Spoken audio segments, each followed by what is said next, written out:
Grace and peace, everybody. We make the Bible say anything. I find it crazy that when I'm talking to people, the comments that they make. First of all, being I've been in this apologetic thing for a minute, I've heard it all. I've heard it all, and it seems like I said in another video, a lot of people get their information from the internet, from the Da Vinci Code, movies like Zeitgeist, and all type of stuff. But I want to talk about how people specifically use the Bible. We'll have everybody quoting the Bible from Garvey to Noble Drew Ali to Clarence 13X to Elijah Muhammad, Farrakhan to everybody. I'm talking about conscious right now. To my Israelite people, I see people on Sinetta TV. Everybody's using the Bible, but the problem that I find out is that there's some simple mistakes that everybody make, a lot of people make, that's not formally trained. Some people get upset when I say formally trained, but sometimes there's some things that you can be taught, even when it deals with spirituality or religion. There's some things you can be taught. We just tend to get mystical and flop the Bible open. I've seen even Muslims do it with the Quran. Just turn your head to the left and open the page and put your finger there, and that's how Allah can speak to you. And coming from the charismatic Pentecostal circles, I know about misquoting scripture. A lot of people often do that.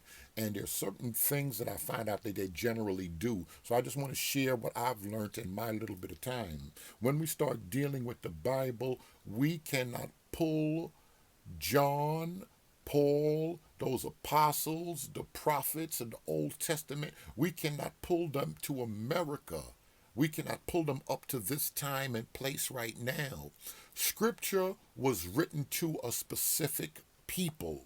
We have to understand the author's intent. If John said he's on the Isle of Patmos and he have a vision and he's writing, is he speaking to the world? Is he speaking to black Hebrew Israelites? Or is he speaking to the church? Who is he speaking to? We have to understand certain things. And I find that one of the main things people do is they try to make certain things that they see, oh, I see this in the book of Exodus, and they try to make it apply to today here in America, or where they are in the islands or in Quebec somewhere. And it's just not so. We can't do that.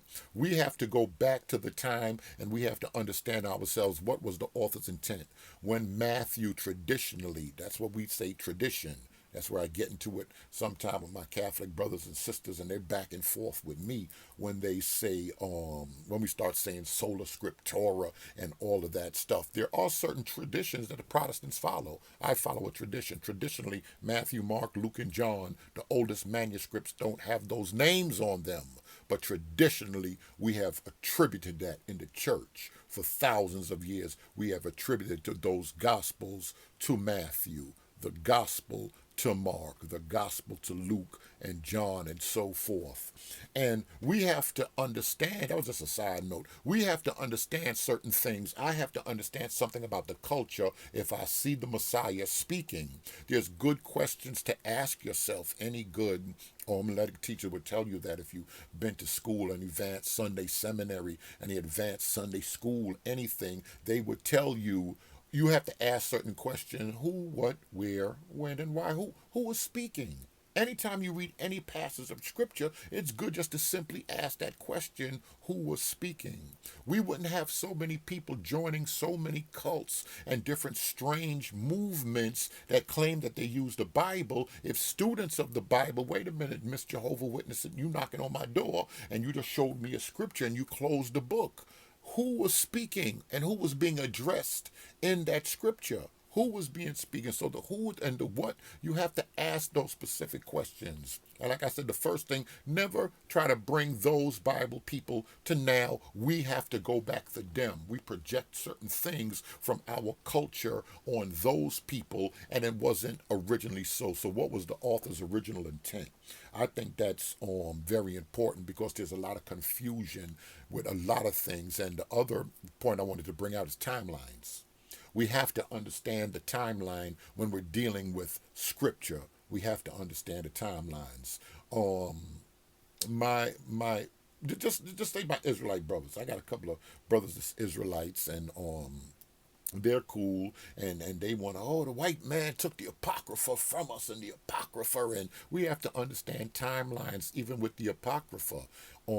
Those writings, there's certain writings that we read and we acknowledge those writings as history. First and Second Maccabees, as someone from the Protestant persuasion, I don't have a problem with those books. We read the apocrypha, but do I build doctrine off of it? No, I don't build doctrine off of it. Why don't I build doctrine off of it? Because we have something that's known as the intertestamental period. That's Cleopatra, Alexander the Great, and all that stuff between Malachi in the Bible and the opening chapters of what we know as the book of Matthew. There were 400 years, and Bible scholars have called that the 400 years of silence. Israelites acknowledge that there was no prophet during that time. So if there were no prophets, who did the writings? If we believe on the writings of the prophets and the apostles. So the intertestamental period, that time the high God, the most high God, wasn't dealing with Israel. He just had them doing what they were doing at the time, and that's what First and Second Maccabees and all the stuff that they were going through with Alexander's generals and all of that stuff, and Antioch and Syria and what was going on there, and then Egypt and Greece and all of that stuff. And that's during the time of the Apocrypha. We don't acknowledge that as scripture because we don't believe that anybody that during that time were acknowledged prophets from the Most High God. Some would just say basically the heavens were shut up. So when people start pulling certain things out to us, we explain it. We have to understand certain things. I feel people make a mistake dealing with scripture when they start looking at the Bible and trying to make the Bible fit into something. So another thing, it's very hard for you not to be trained in scripture. What's very hard is I approach the Bible a certain way. If I approach the scriptures and I feel a certain way about the white man, I'm going to find that in the Bible. If I feel a certain way about black women and wearing weaves, I'm going to find that in the Bible. And if I feel a certain way about Hispanic people, I'm going to find that in the Bible. Whatever you approach the Bible looking for, you're going to find it. That's what makes scripture dangerous. Everybody's finding anything, letting the Bible say anything they want it to say. And that's crazy. We have to approach the scripture a certain way, and we have to understand who was the author speaking to. He wasn't speaking directly to me. The Bible's written for me, but it was not written to me. Y'all have to meditate on that for a while and understand what's being said with that.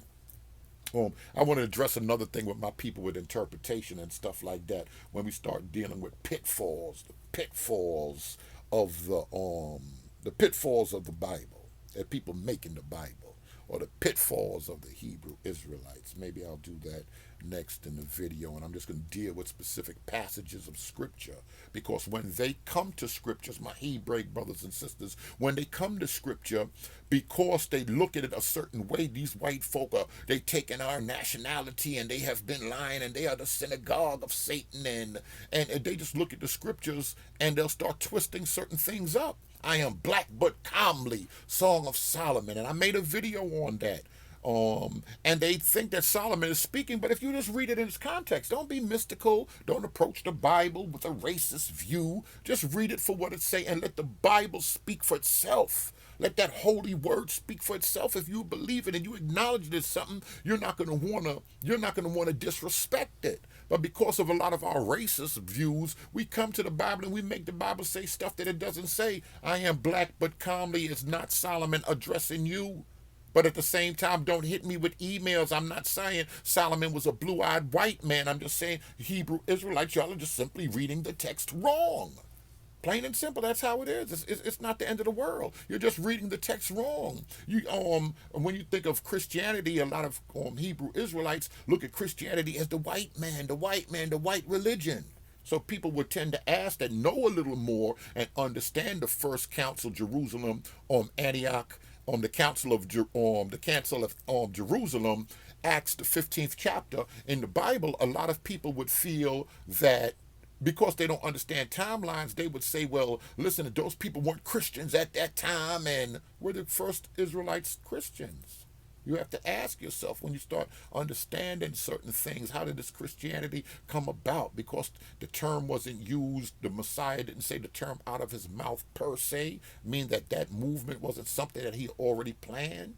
Was it something that Peter and the apostles did that's outside of what's going on now? My Hebrew Israelite brother would run to Jeremiah 10. That has nothing to do with the Christmas tree. But y'all have a zeal without the understanding. Not saying, oh, I got good brothers and they steep in the book and we build. And, we talk, we chat and everything. Everything is cool. But I just want to make that video just to address a few things. Stop making the Bible say anything you want.